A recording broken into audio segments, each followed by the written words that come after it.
It should be good. All right. Good afternoon, everybody. How y'all doing? I'm Professor Sansbury. So I would like to recite one of my favorite pieces that I like to do. All right.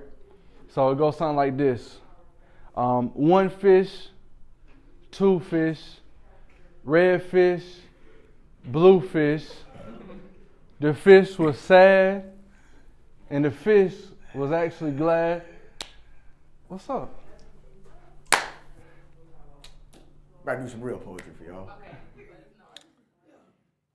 I don't play pro basketball in New York, but yes, my name is Nick. I love poetry and I drop jewels like I'm fumbling vaporized nicotine sticks. I try to drop knowledge like dimes drop from Stockton and Magic. So y'all can either have a penny for your thoughts or for the one that used to run point for the Magic. They call me an outlet because my words are a source of power. They call me an outlet because if I let you shop around in my mind, you'd wander and be lost in there for hours. Sometimes these women have me caught up like track 7 on Confessions, but unlike racist white women, ain't nobody caring. The thought of being in love is enough to disrupt my cardiac cycle because these women have my heart aching like Clay when he lost to Ruben on American Idol. I have Foot Locker taste, but I can't do better than pay less. And y'all might as well call me Skip because the brother is Bayless. From Gil Scott to the last poets, I'm a fiend for the classics. I'm a slave to this spoken word, but without it, I couldn't manage. This pen is master and it dictates how I speak to the masses. And I got writer's block trying to finish this line, so I guess I got stuck in the middle passage. But should the system make me a political prisoner and turn me into a slave, hopefully y'all will put some money on my books like you're checking out at Barnes & Noble or you're betting on a game of spades. But truly,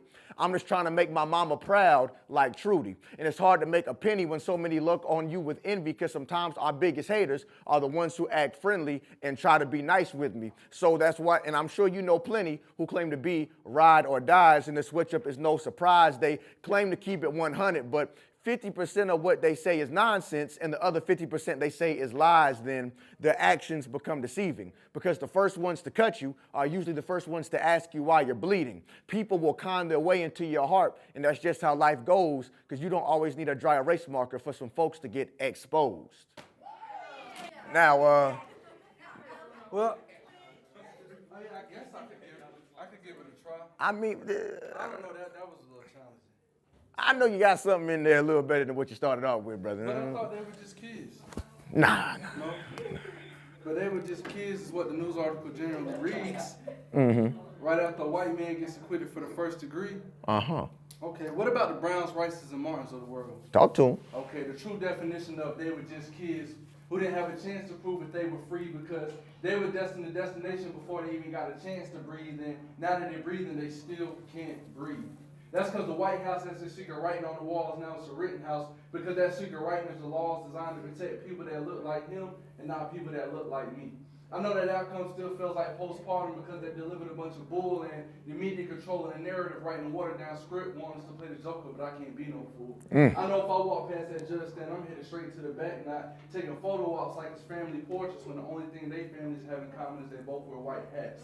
Oh, and they hate the color light brown, medium brown, dark brown. Okay, scratch that, all shades of black. Yeah, we spread this news article vertical all over social media like it wasn't something we predicted. Meanwhile, a pregnant black queen in Philly got murdered. A 13-year-old girl almost got ran over by her predator because he got her pregnant, and black children account for 37% of those that go missing. They're laughing at us because we continue to fall victim of a system. We spread their wins for them. We're killing each other. That's 2 brothers gone. They're killing us enough. They don't need no assistance. And to top it all off, I heard a black man blame fatherless households on the black community. I guess he forgot about Nixon. You know the general of the war on us? Oops.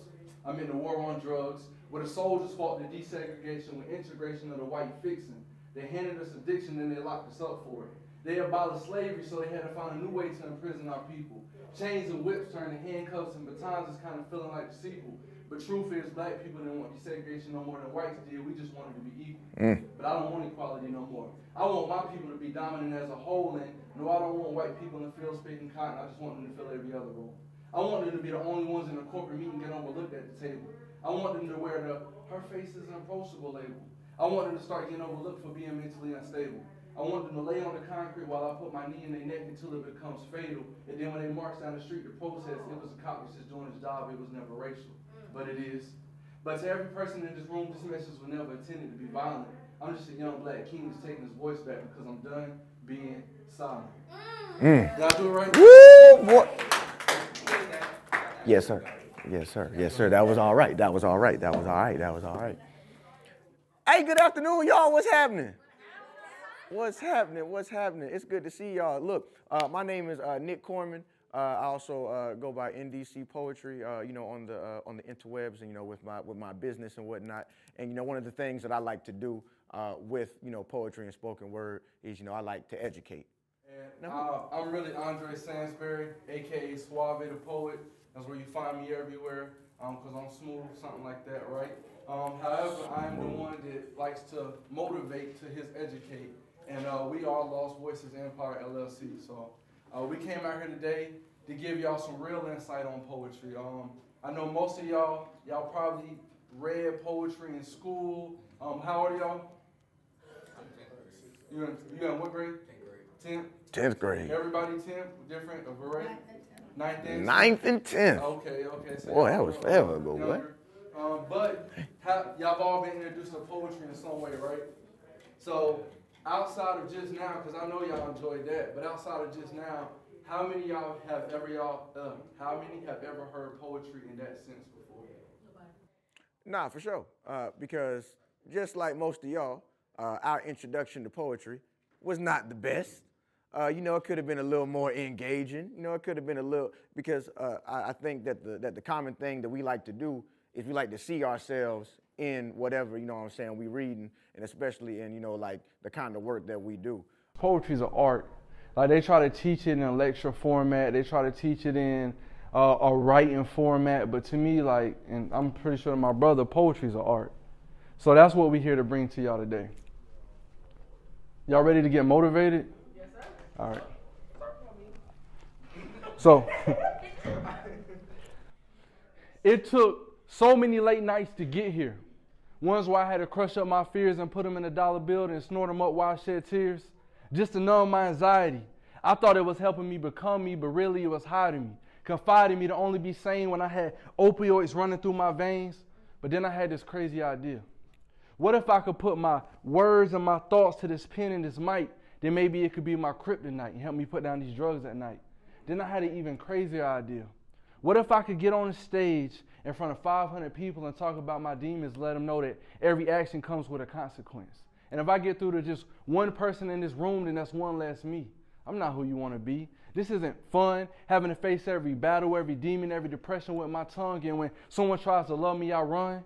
Because I've been looking into this broken mirror trying to see a perfect me. All these years thinking I saw myself perfectly.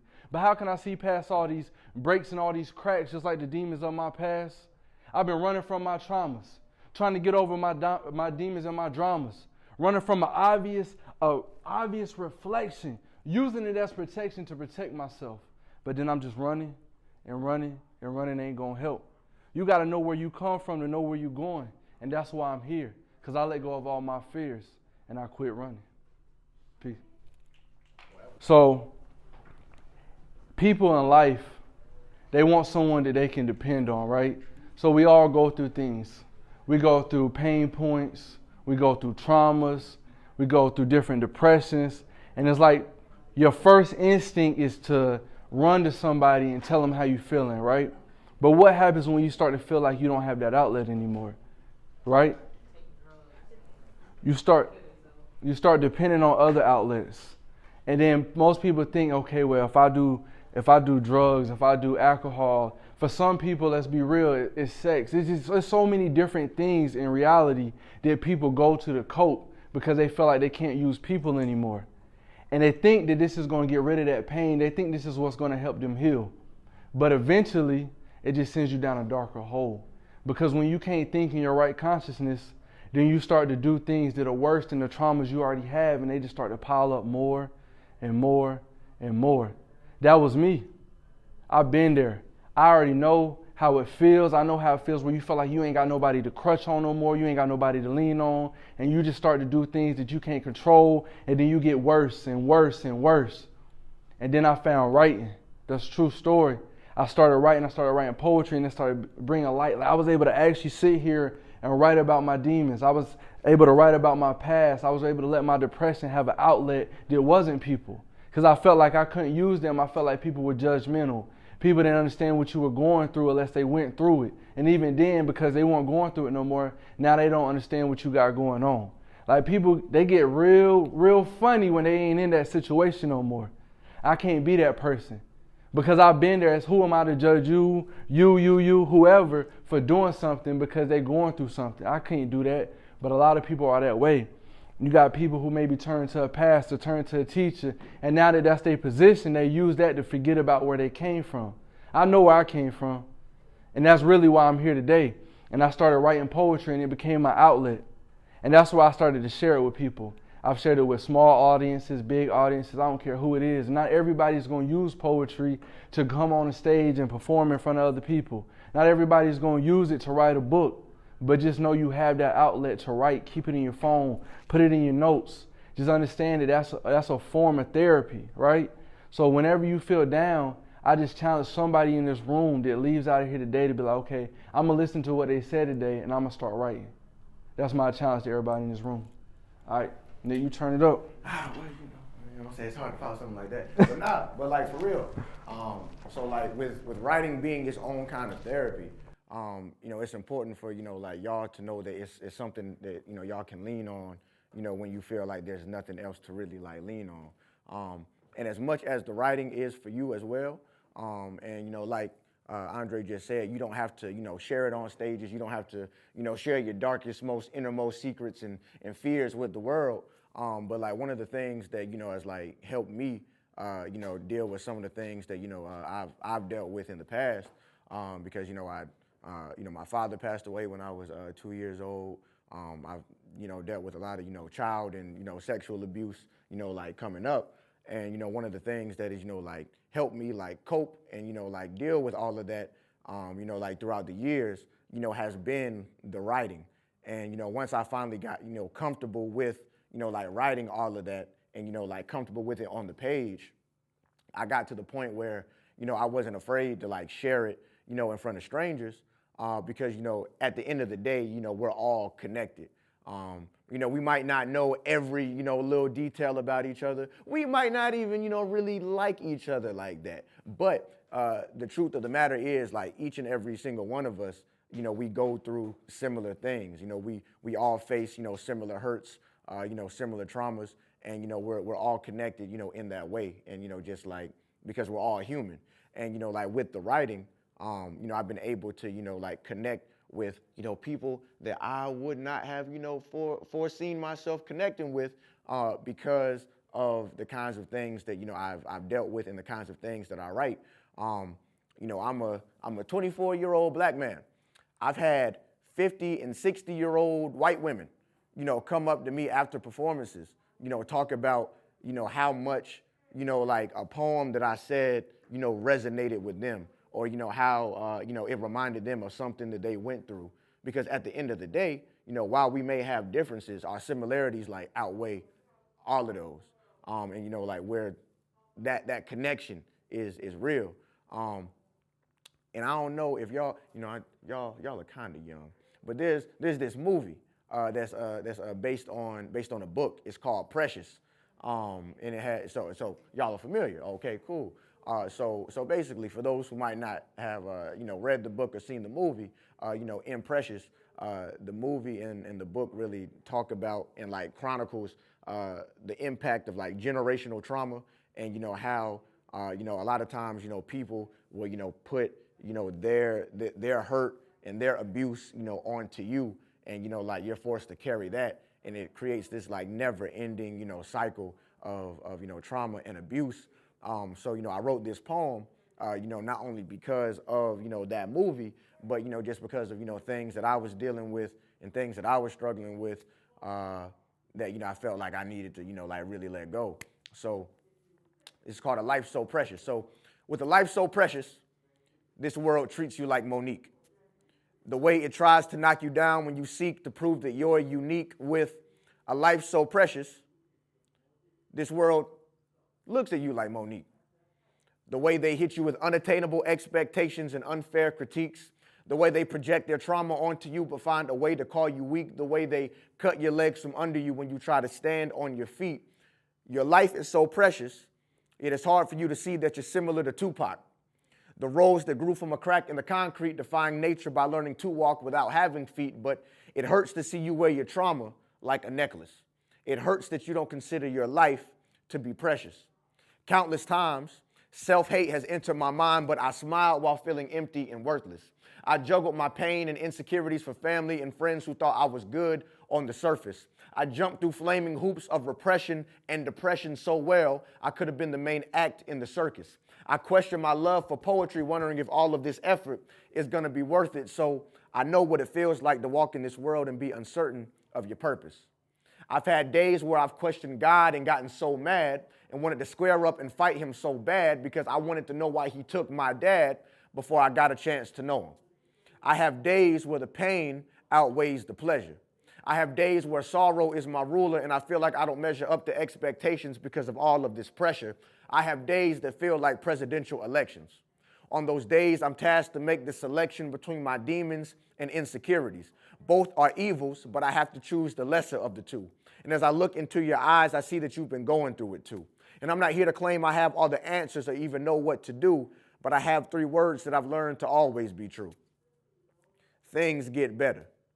And as I've slowly accepted the preciousness of my own life, I've come to understand that even when this world gets hella hectic and you feel unprotected and you're constantly disrespected and your mental health has been neglected, remember your life will forever be precious. If you've lost the love and confidence in yourself, I pray you recover it. You have a purpose to fulfill, and it's never too late to discover it. You got to continue to take things day by day, and don't forget to pray and manifest positivity, and I guarantee you'll uncover it. When you see how someone else is living their life on social media, don't look down on yours and start to second guess it. You're still worthy of adoration and deserve to be respected because your life is the very definition of precious.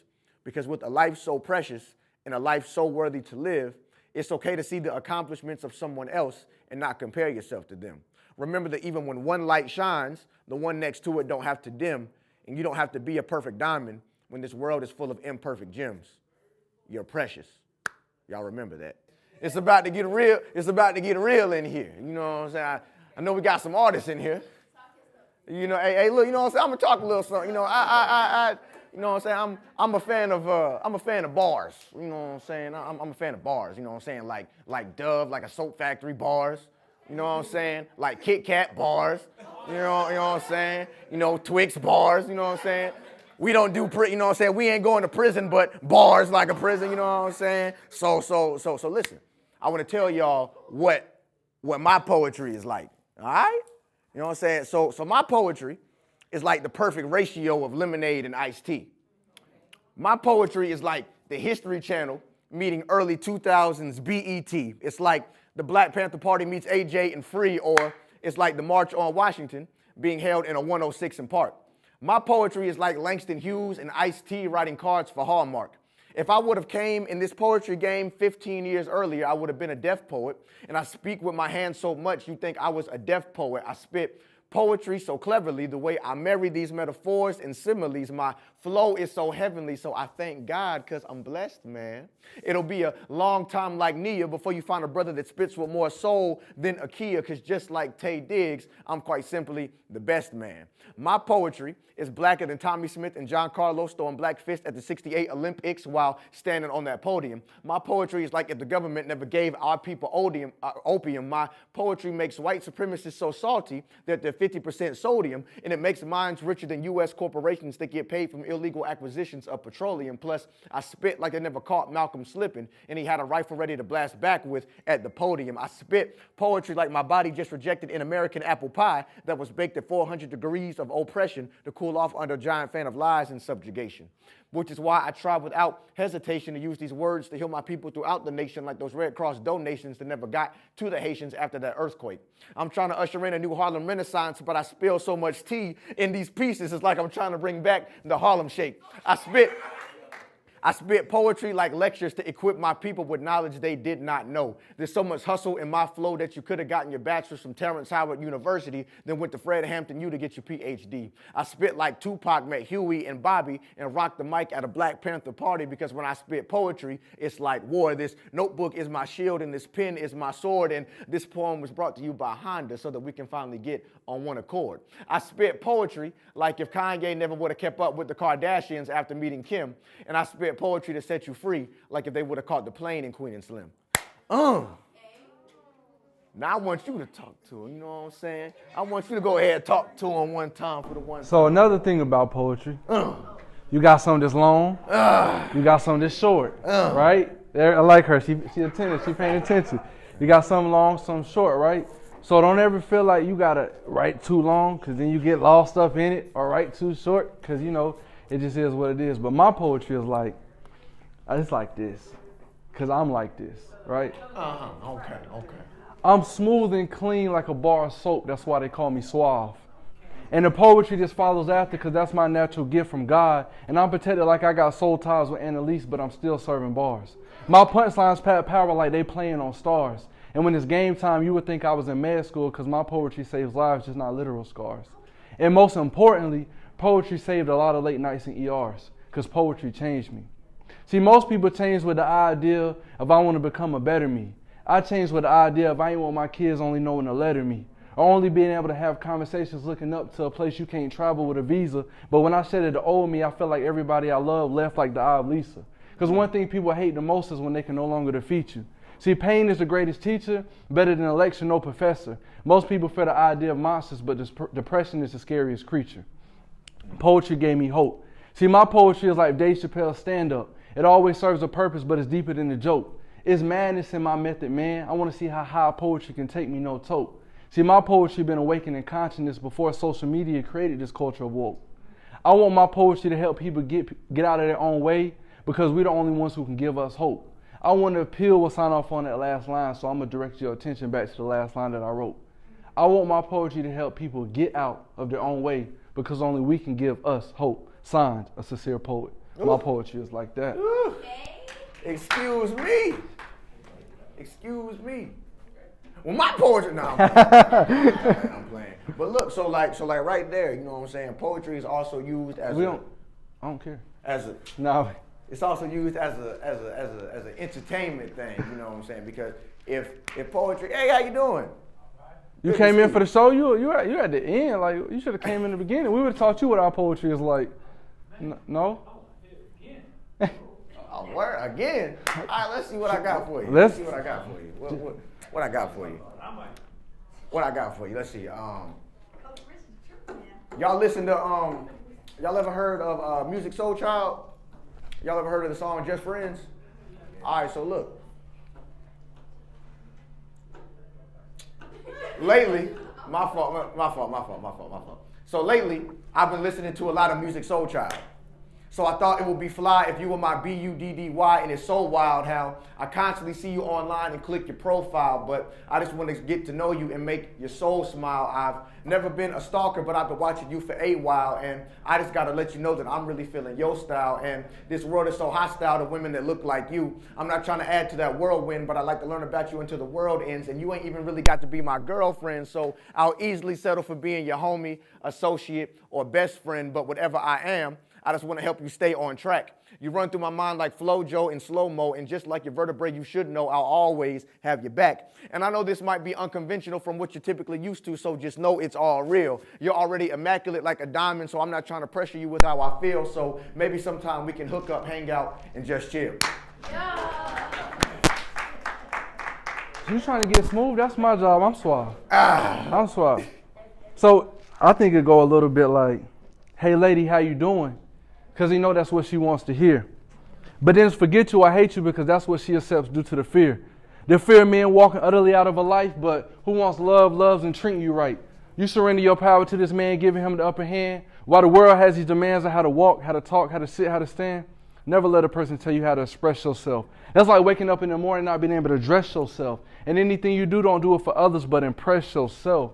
Society pressures you to surrender your identity, to divest you of your name and make you a non-entity. Everybody concerned with what you can do for them, nobody concerned with who you are. So desperately, you cry silently, unhappiness leaving this ugly scar. Now when you lay down at night, you're content with the thought that you're useless. And when a real man tries to love you, send him through this maze of devastation, exiting so clueless. You lost sight of your value, and it's really such a shame. Hey, lady, you might have forgotten it, but I know your name. Oh my God! Oh my God! Are you okay? So yeah.